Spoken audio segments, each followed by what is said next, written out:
Hello guys, nandito ako sa garden namin. Ayan, may patola. Merong okra. Ayan, may mga bunga na yung okra. May malunggay. Ayan guys, ito yung garden ko guys. Ayan, may bulaklak na naman yung may mga okra dyan. Ayan. Ito.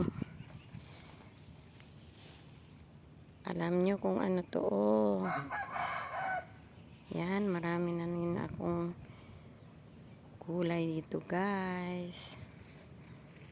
Yan. Yan, guys, oh. May bulaklak na siya. Yan, marami akong gulay dito, guys. Sa garden ko, may bulaklak na yun. Patulak ko rin, oh. Yan, guys.